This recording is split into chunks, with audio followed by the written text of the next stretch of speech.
श्रीराघवं दशरथात्मजमप्रमेयम् सीतापतिं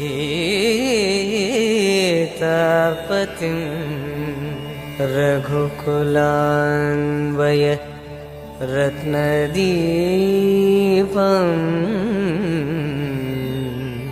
आजानुबाहुम्